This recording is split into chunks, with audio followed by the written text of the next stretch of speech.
Good evening, and thank you for joining me for another Boring Books for Bedtime. I hope tonight's selection provides all the boredom your busy brain needs to quiet down and let you get some sleep. Before we begin, I'd like to give a special shout out of thanks to some new members of our Patreon family: Alice, Tasha, and CL. Thank you all so much for supporting this podcast. By becoming members of Patreon, you help us remain 100% listener supported and ad-free for everyone, and it's very much appreciated. If you're interested in supporting Boring Books for Bedtime and finding out more about the perks available to subscribers, including exclusive episodes, giveaways, and chapter-by-chapter fictional readings found nowhere else, you'll find a link to Patreon in the show description. You'll also find a link to buymeacoffee.com, where you can support us with a one-time tip. No subscription required. I hope you'll take a moment to check them out. Now, let's read and relax. Find a comfortable spot. Adjust your volume. Take a nice deep breath in. Let it out slowly. And off we go. Tonight, let's continue our month of travel-related readings with more from Fairy Lands of the South Seas by James Norman Hall and Charles Bernard Nordhoff. First published in 1921 by Harper & Brothers Publishers, New York and London. Let's pick up right where we left off at the beginning of Chapter 4. Let's begin. Chapter 4: The Land of Ahu Ahu. I might attempt to set down a matter-of-fact description of this place, if only the subject permitted one to be matter-of-fact. Strange and remote, set in a lonely space of the sea and isolated from the world for the 7 or 8 centuries following the decline of Polynesian navigation, there is no other land like this hollow island of Ahu Ahu. Week after week, month after month, the watcher on its cliffs may gaze out toward the horizon and see never a sail, nor a distant trail of smoke to liven the dark blue desert of the Pacific. The cliffs themselves are strange, the reef of an ancient atoll, upraised in some convulsion of the earth to form a ring of coral limestone, sheer precipices facing the sea, half a mile of level barren summit, and an inner wall of cliffs overlooking the rich lowlands of the interior. During the unnumbered years of their occupation, the land has set a stamp upon its people, so long on Ahu Ahu that they have forgotten whence they came. Hardy, hospitable, and turbulent, they are true children of the islands, and yet a family apart. Ruder and less languid than the people of Samoa or Tahiti, and speaking a harsher tongue. And more than any other island folk, they live in the past, for ghosts walk on Ahu Ahu, and the living commune nightly with the old dead who lie in the marae. It was an hour before sunset when we sighted the land, the merest blue irregularity on the horizon, visible from one's perch in the shrouds each time the schooner rose to the crest of a sea. The mellow shout of landfall brought a score of native passengers to their feet. At such a moment, one realizes the passionate devotion of the islander to his land. Men sprang into the rigging to gaze ahead with eager exclamations. Mothers held up their babies, born on distant plantations, for a first glimpse of Ahu Ahu. Seasick old women, emerging from disordered heaps of matting, tottered to the bulwarks with eyes alight.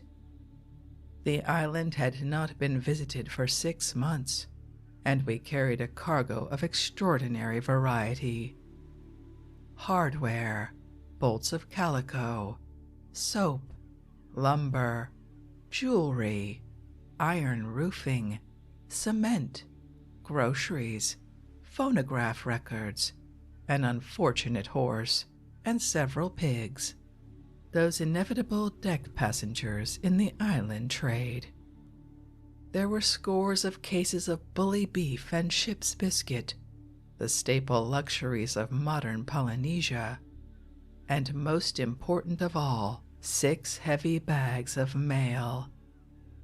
As we drew near the land, I gave up the attempt to sleep in my berth and went on deck to spread a mat beside Tari, our supercargo, who lay aft of the mainmast, talking in low tones with his wife.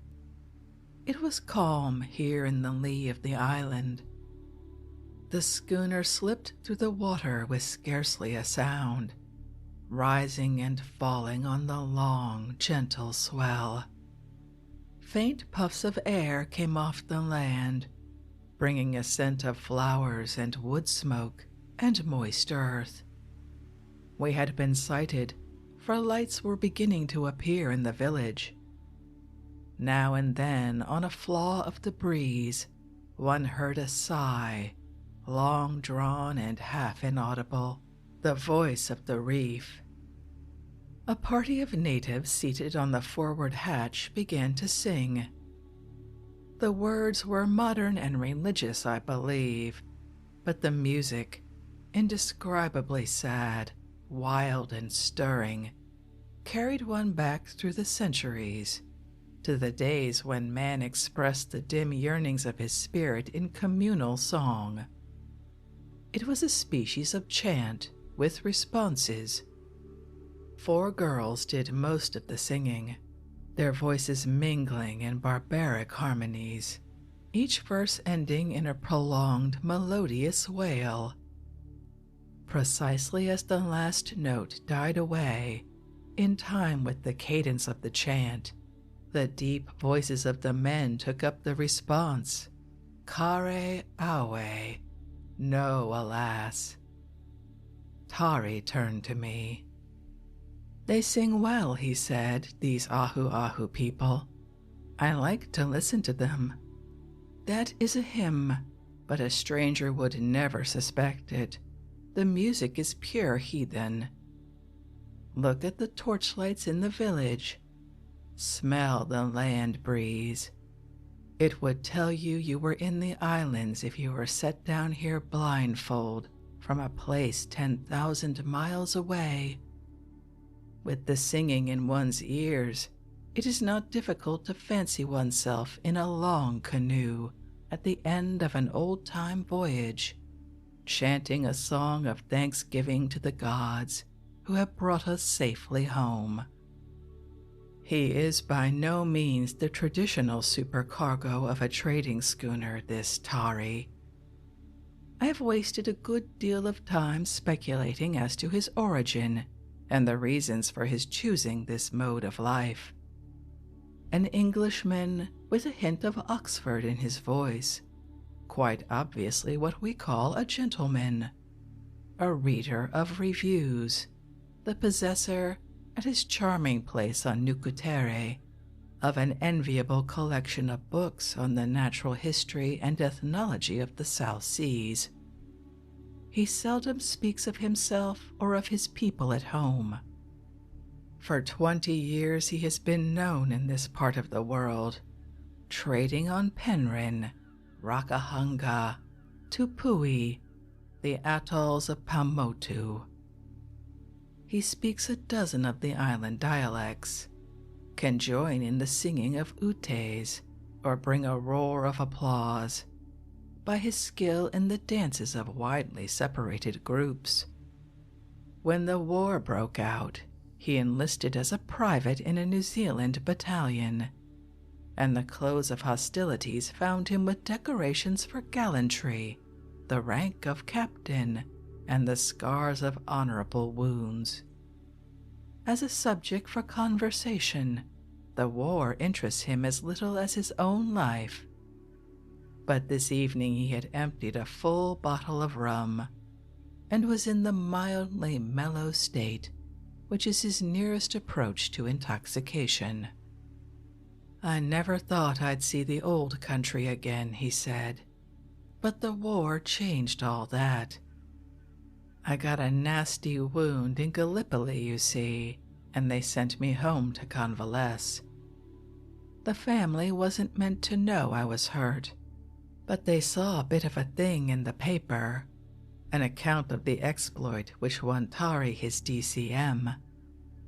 And there they were at the dock when the transport offloaded. I hadn't laid eyes on them for 15 years. The old governor, by Jove, he was decent. It was all arranged that I should stop in England when the war was over. I thought myself it was a go.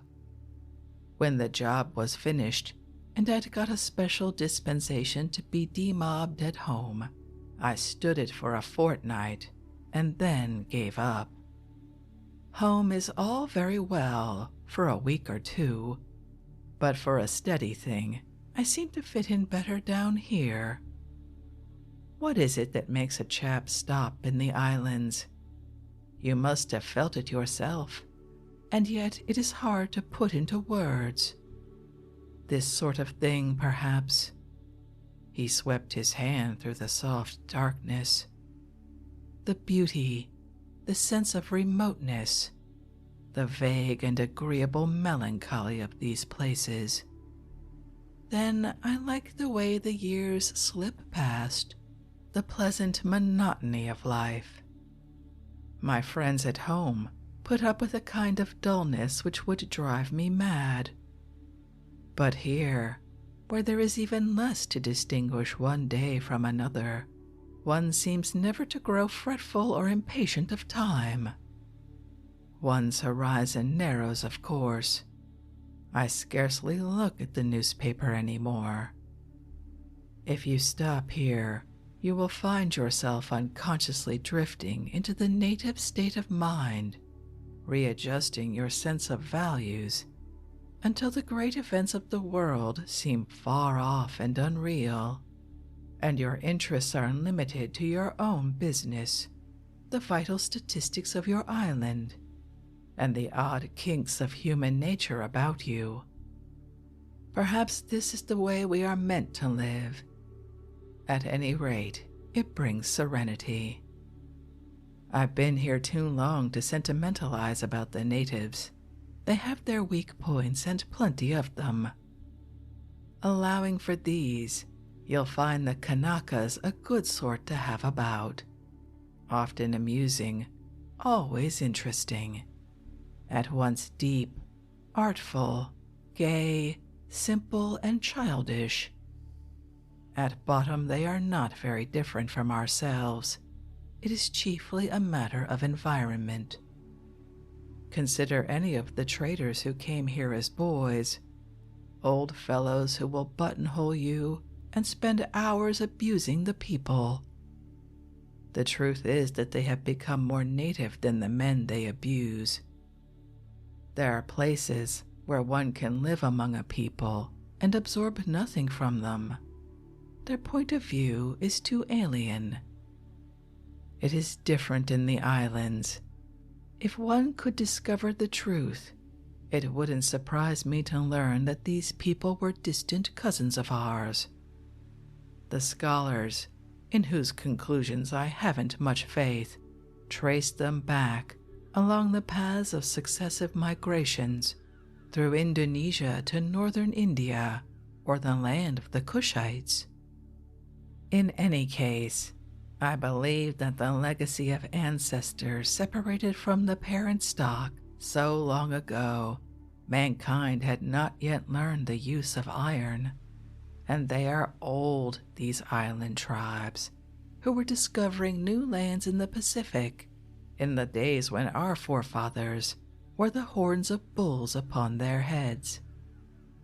Don't judge them in the present, or even in the time of Cook. They were a dying people then, whose decline had begun 500 or 600 years before. It seems to me that a race, like an individual, grows old, loses heart, and fades away. On nearly every island they are dying today, a tragedy, an inevitable one, which the coming of Europeans has hastened but not caused. Whether or not it may be accounted for on grounds of a distant kinship, it is impossible to stop long in the islands without absorbing to a certain extent the native point of view. Things which seemed rubbish at first slowly acquire significance. One begins to wonder if, after all, there may not be varieties of knowledge lost to us in the complexities of civilization. I've seen some queer things myself. My wife's mother lives on Ahu Ahu, where her ancestors have been hereditary rulers since Maui fished the island out of the sea. I've known the family a good many years, and long before I married Apakura, the old lady was kind enough to take a motherly interest in me. I always put up with her when we touched at Ahu Ahu. Once, after I had been away for several months, I sat down to have a yarn with her, and was beginning to tell about where I'd been and what I'd done, when she stopped me. "No, let me tell you," she said, with an odd smile. And upon my honor she did, down to the details. I got the secret out of her the same evening. She is very friendly, it seems, with an ancestor of hers, a woman named Rakamoana, who lived 28 generations, 700 years ago, and is buried in the big mare behind the village. When one of the family is off on a trip, and my mother-in-law suspects that he is in trouble or not behaving himself, she puts herself into a kind of trance, calls up old Rakamoana, and gets all the facts. I hope the habit won't come into general use. Might prove jolly awkward, eh? Seriously, though, I can't account for the things she told me without accepting her own explanation. Strange if there were a germ of truth in the legends of how the old sea-going canoes were navigated, the priests in a state of trance directing the helmsman which way to steer for land. There is another old woman on Ahu Ahu whose yarns are worth hearing. Many years ago, a Yankee whaling vessel called at the island, and a Portuguese harpooner, who had had trouble with the captain, deserted and hid himself in the bush. The people had taken a fancy to him and refused to give him up, so finally the captain was obliged to sail away without his man. From all accounts, this harpooner must have been a good chap. When he proved that he was no common white waster, the chief gave him a bit of land and a girl of good family for a wife. Now the old lady of whom I spoke, I think it was tools he needed, or some sort of gear for a house he was building. At any rate, when another whaler touched, he told his wife that he was going on a voyage to earn some money, and that he might be gone a year. There was a kind of agreement current in the Pacific in those days, whereby a whaling captain promised to land a man at the point where he had signed him on. Well, the harpooner sailed away, and as might have been expected, his wife never saw him again. But here comes the odd part of the story. The deserted wife, like so many of the Ahu Ahu women, had an ancestor who kept her in touch with current events. Being particularly fond of her husband, she indulged in a trance from time to keep herself informed as to his welfare. Several months after his departure, the tragedy occurred, described in detail by the obliging and sympathetic dweller in the Marae. It was a kind of vision, as told to me, singularly vivid for an effort of pure imagination. The open Pacific, heaving gently and ruffled by a light air. Two boats from rival vessels pursuing the same whale. The Portuguese harpooner standing in the bows of one, erect and intent upon the chase, his iron the first by a second of time to strike. Then came a glimpse of the two boats foaming side by side in the wake of the whale, the beginning of the dispute, the lancing and death flurry of an old bull sperm whale, the rising anger of the two harpooners as the boats rocked gently beside the floating carcass, the treacherous thrust, the long red blade of the lance standing out between the shoulders of the Portuguese. The woman awoke from her trance with a cry of anguish. Her husband was dead. She set up the widow's tangi. One might have thought it an excellent tale, concocted to save the face of a deserted wife, if the same vessel had not called at Ahu Ahu within a year to bring news of the husband's death under the exact circumstances of the vision. What is one to believe? If seeing is believing, then count me a believer, for my own eyes have seen an incredible thing. It was on Aitutaki in the Cook group. An old chief, the descendant of a very ancient family, lay ill in the village. I had turned in early, as I'd promised to go fishing on the reef when the tide served, an hour after midnight. You know how the spirits of the dead were believed to flee westward to Hawaii, and how their voices might be heard at night, calling to one another in the sky as they drove past, high overhead. Early in the evening, as I lay in bed, a boy came into the next room, panting with excitement. He had been to a plantation in the hills, it seemed, and as he returned just after dusk, had heard the voices of a shouting multitude passing in the air above him. I was tired and paid little attention to his story, but for some reason I found it impossible to sleep. It was a hot night, very still and sultry, with something in the air that made one's nerves twitch every time a coconut frond dropped in the distance. I was still lying awake when my fishing companions came to get me. A little ahead of time, for like me, they had been unable to sleep. We would wait on the reef, they suggested, where it was sure to be cool until the tide was right. We were sitting on the dry coral smoking. I had just looked at my watch, I remember. It lacked a few minutes to 1 o'clock. Our canoes were hauled up on one side of the Aratunga Passage, the western pass, by the way. There was no moon. Suddenly, one of the boys touched me. "What is that?" he exclaimed in a startled voice. I looked up. The others were rising to their feet. Two flaring lights were moving across the lagoon toward us, together and very swiftly.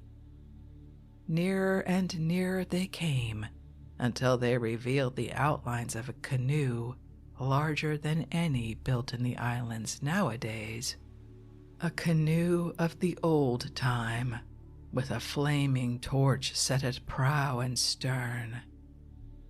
While we stood there staring in silence, it drew abreast of us, moving with the rush of a swift motorboat, and passed on, out to sea.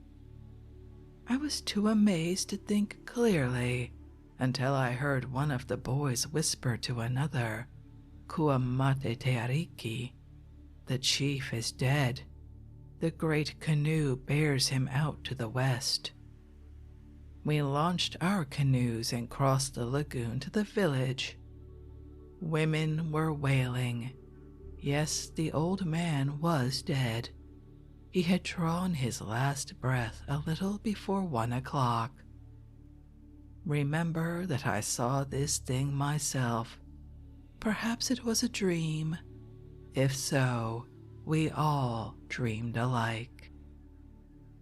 It was late. The singing died away. The lights in the village went out one by one. The passage in the Ahu Ahu reef is a bad place by daylight. The chances were that no canoes would risk it till dawn. Tari struck a match for an instant and lay down on the mat beside his wife. In the little flare of light, I saw her sleeping in the unconscious manner of a child. I know their story, a pretty one, in pleasant contrast to the usual ignoble and transitory loves of white and brown. Apakura is the daughter of the principal family of this island.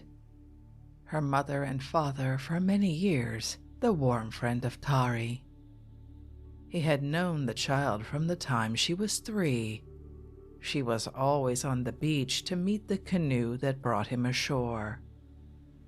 And he, for his part, never forgot the small gifts for which she waited with sparkling eyes. On his rambles about the island, the little girl followed Tari with devotion. Many a time, clambering along the base of the cliffs at dawn, his first knowledge of her presence came with the shrill cry of "Tiake mai, Tari," and he waited while his small follower managed some difficult pile of coral in the rear.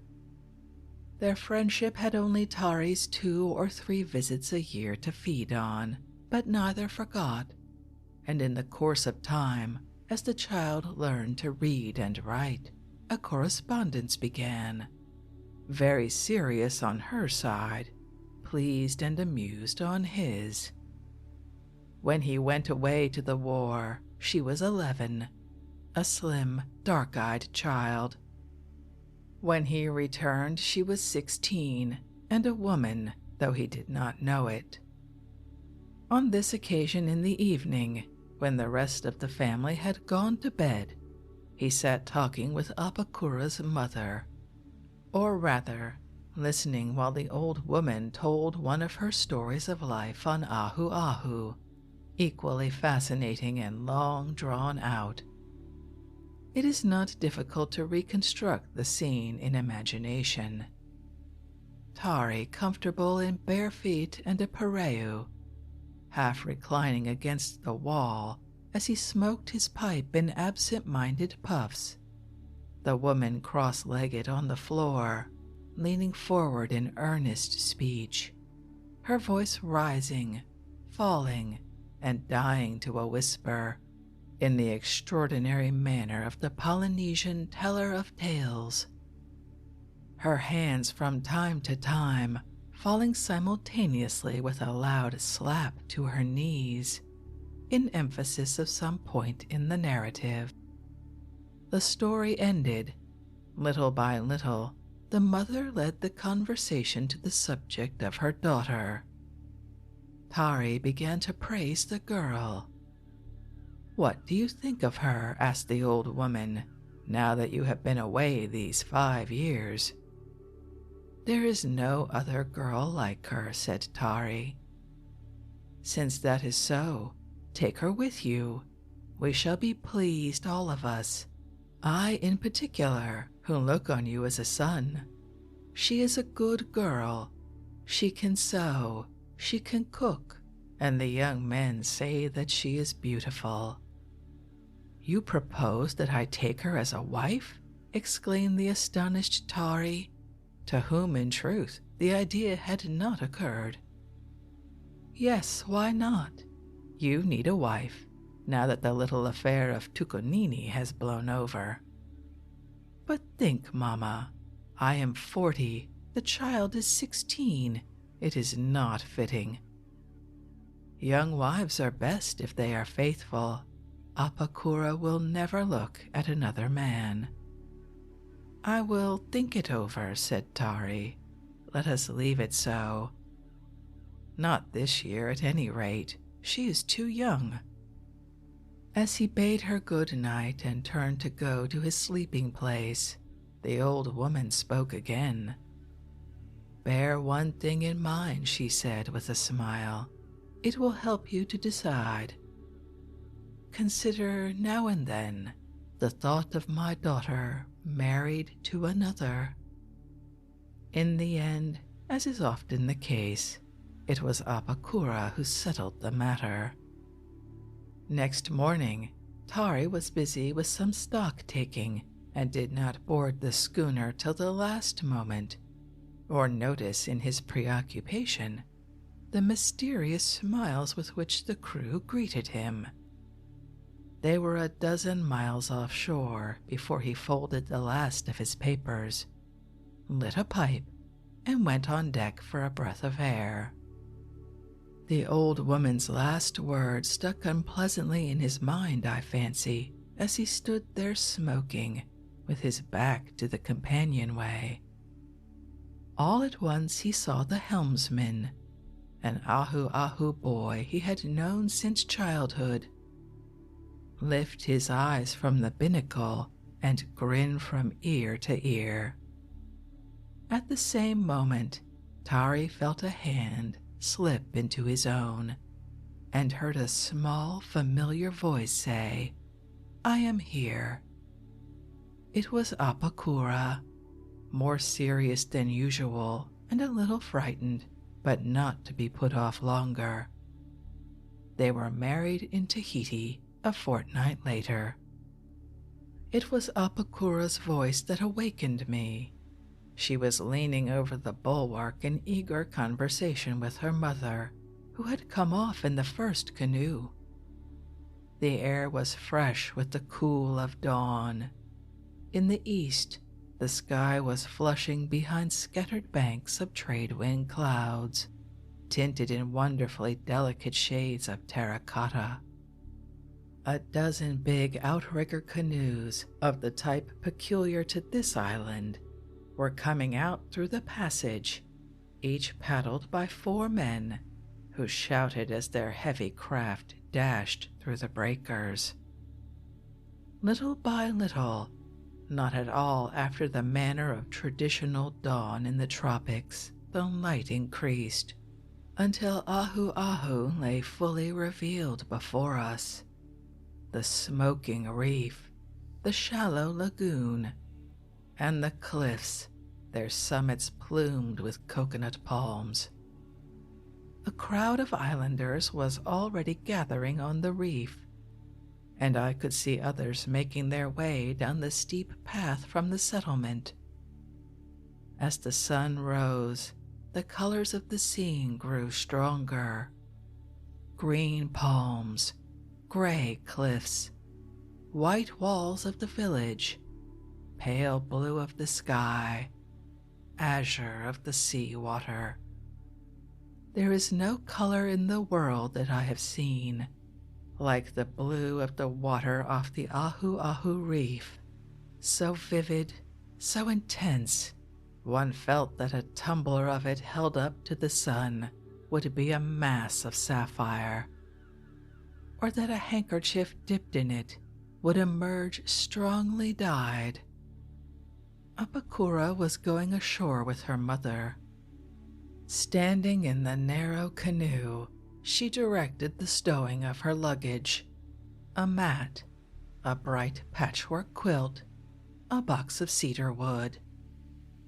Tari was awaiting the coming of the traders, for the schooner was stocked with good Tahiti rum, and the rites of welcome would take place on board. "There they are," he said, pointing to two white figures wading gingerly across the shallow lagoon to the reef. "You're going to meet a pair of rare ones. They've been hard doers in their time." The distant figures reached the edge of the boat passage, and I could see a boy beckoning them into a waiting canoe. But now they stopped and seemed to argue with many gestures. Tari chuckled. "No use trying to hurry them," he told me. "They are discussing the loss of the Esperanza. She went ashore here in the late 90s, a full-rigged ship. Peter was one of her crew. Charlie had just come here to trade and saw the whole thing. They've spent 20 years thrashing out the question of whether or not the wreck might have been avoided.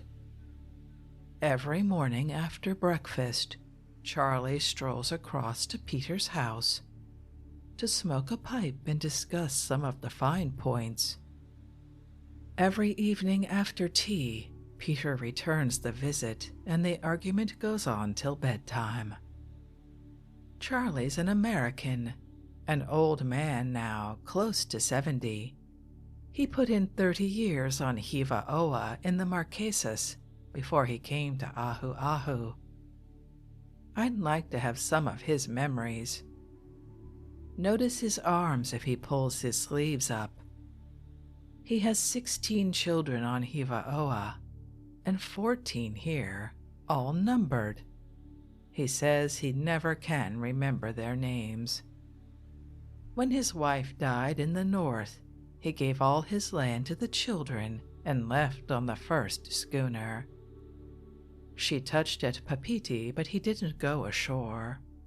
Then she made Ahu Ahu, where he landed and established himself a second time.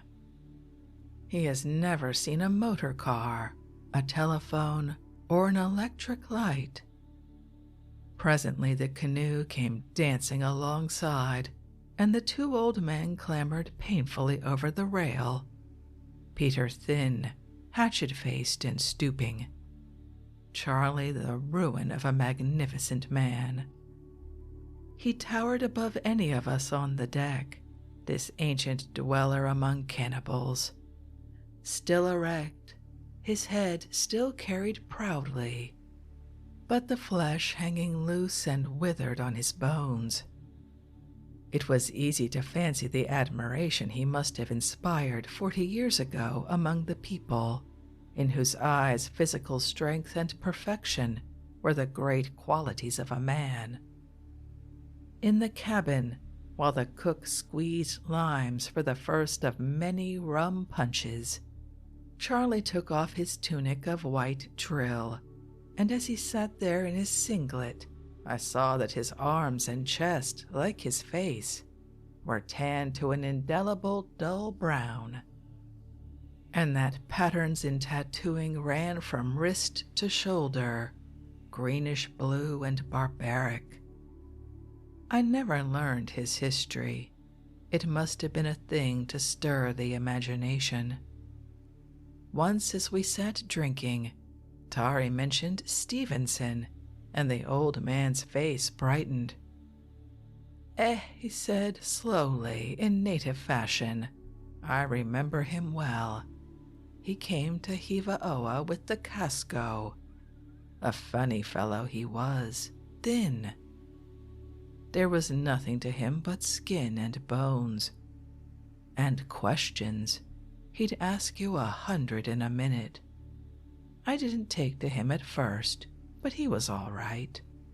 He didn't care how he dressed. One day I saw him walking on the beach with nothing on but a pair of drawers.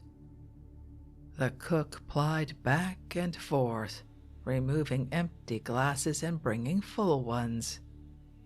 As each tray was set on the table, Peter, typical of a lively and garrulous old age, seized his glass and held it up. "Hurrah!" he exclaimed. "Down she goes," drawled Charlie, and Tari murmured, "Cheerio." At the end of 2 hours, Charlie's eyes were beginning to glaze, and Peter was mumbling vaguely of the Esperanza. Tari rose and beckoned to me. "Make yourselves at home," he said to the old men. "I've got to go ashore. Akatara will give you lunch whenever you want it." As our canoe made for the reef, my companion told me there was to be a feast in his honor, and that his wife wished me to be present. We shot into the passage without a wetting. The people crowded about Tari, laughing, shaking his hand, speaking all at once, an unmistakable warmth of welcome. The settlement, reached by a short, steep trail, lies at the base of a break in the cliffs. At the door of her mother's house, Apakura met us, turned out as becomes a supercargo's wife in the choicest of trade finery. She wore heavy golden earrings, bands of gold were on her fingers, and her loose frock was of pale embroidered silk. Her mother, the keen-eyed old woman I had seen in the canoe, made me welcome. In the afternoon, when the feast was over and we rose stiffly, crammed with fish and taro and baked pig, I asked Tari if he knew a youngster who would show me the best path to the interior of the island. A boy of 10 was soon at the door, a dark-skinned child with a great shock of hair, and legs disfigured by the scars of old coral cuts.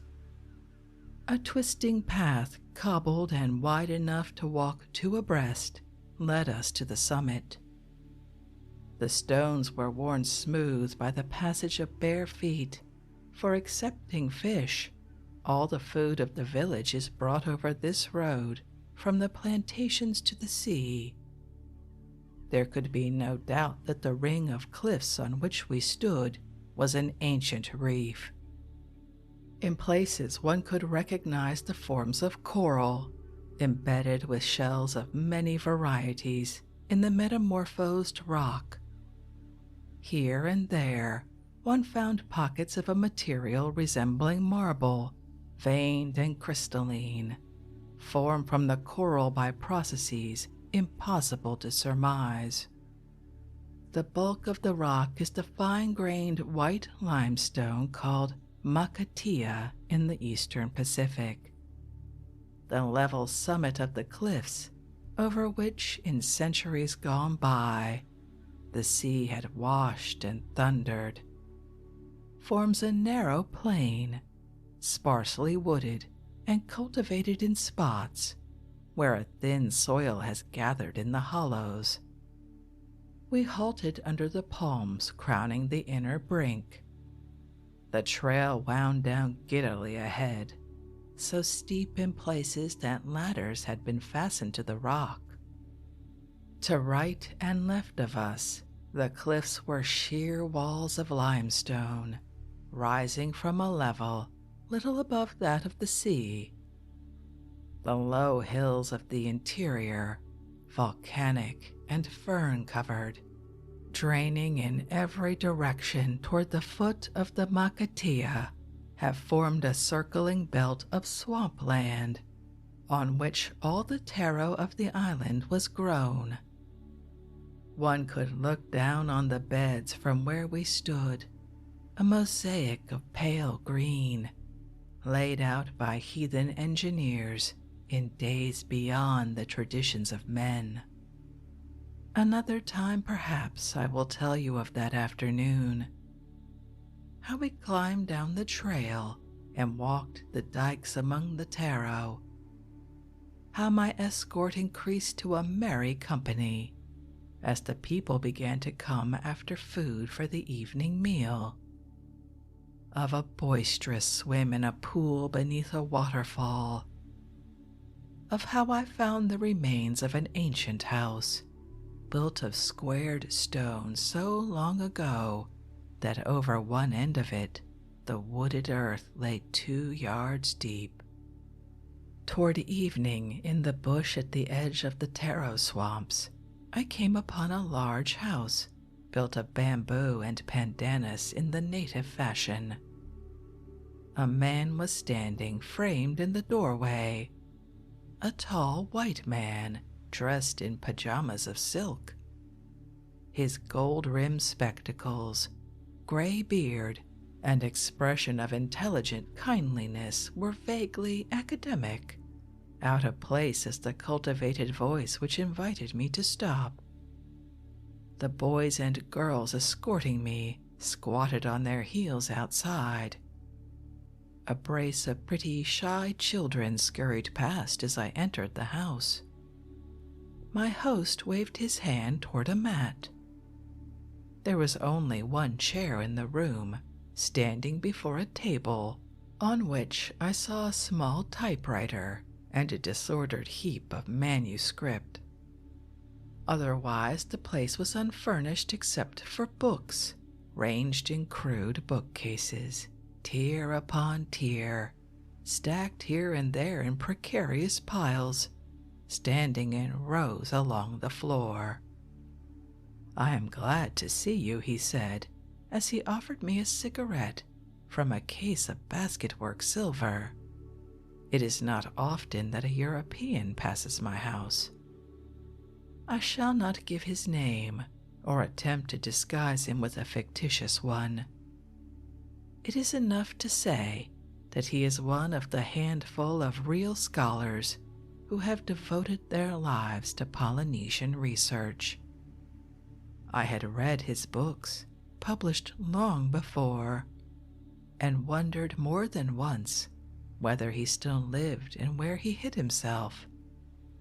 The years of silence had been spent, he told me, in a comparative study of the ocean dialects, through which he hoped to solve the riddle of the Pacific, to determine whence came the brown and straight-haired people of the islands.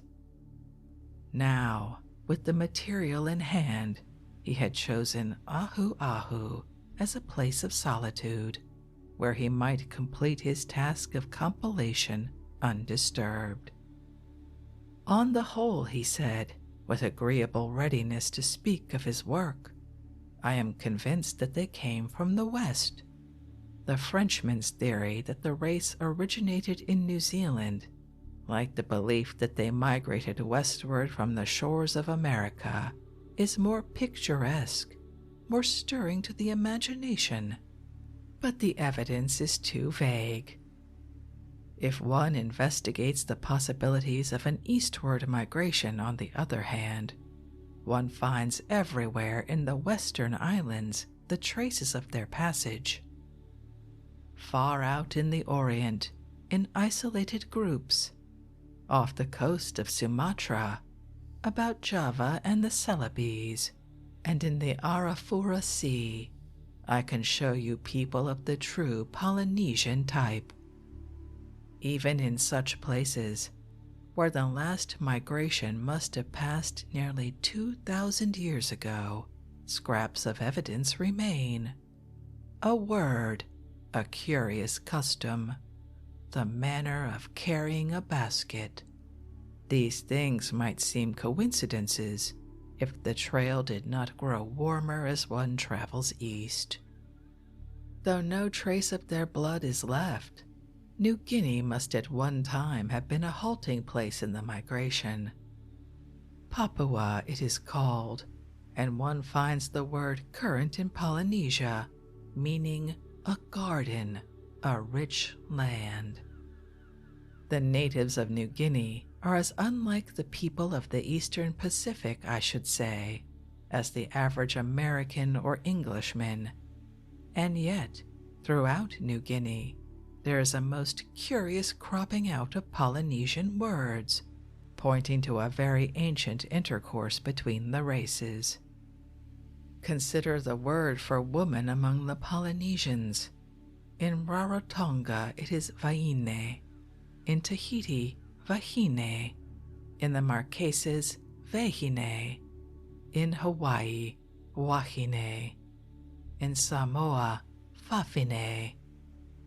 The same root runs through the dialects of Papua.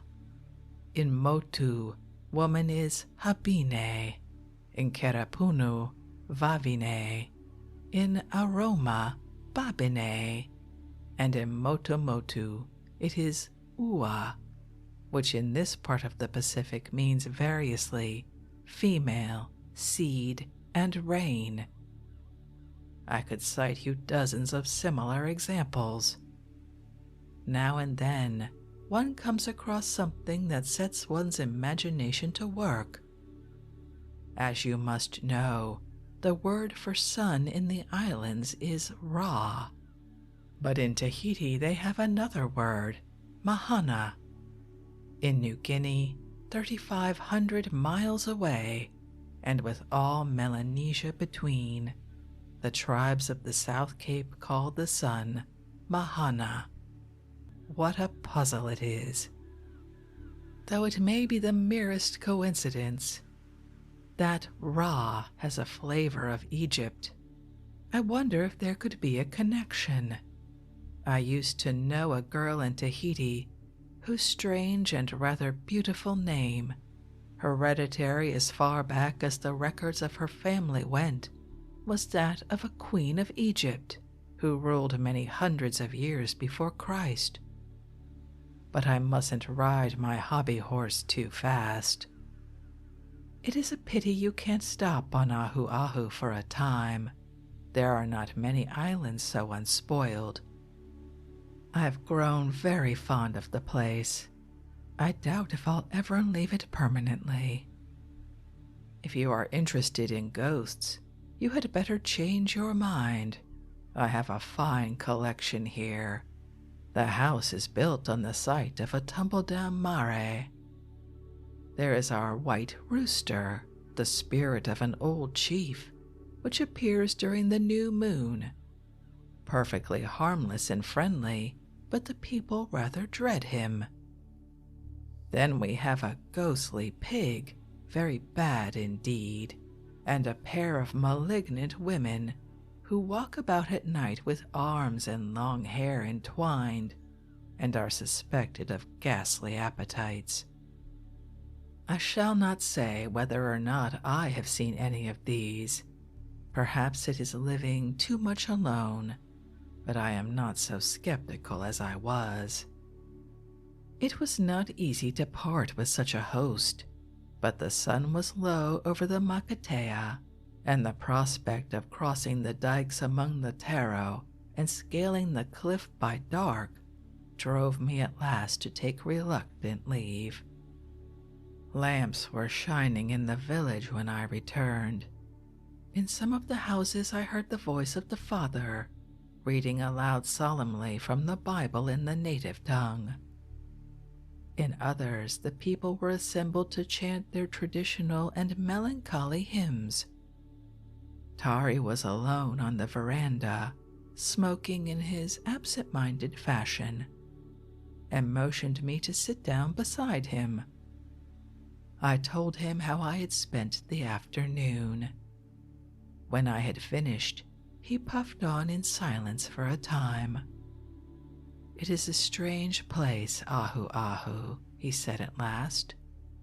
"My mother-in-law has finished her prayers, sung her hymns, and put away the family Bible. Now she has gone to the house of one of her pals for a session with old Rakamoana.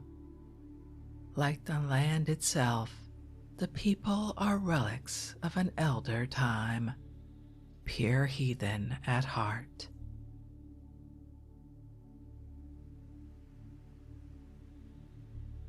And with that, we have reached the end of Chapter 4 and our visit to Ahu Ahu, which seems as good a place as any to end this evening's reading from fairy lands of the South Seas, which continues to be a fascinating exploration of those islands.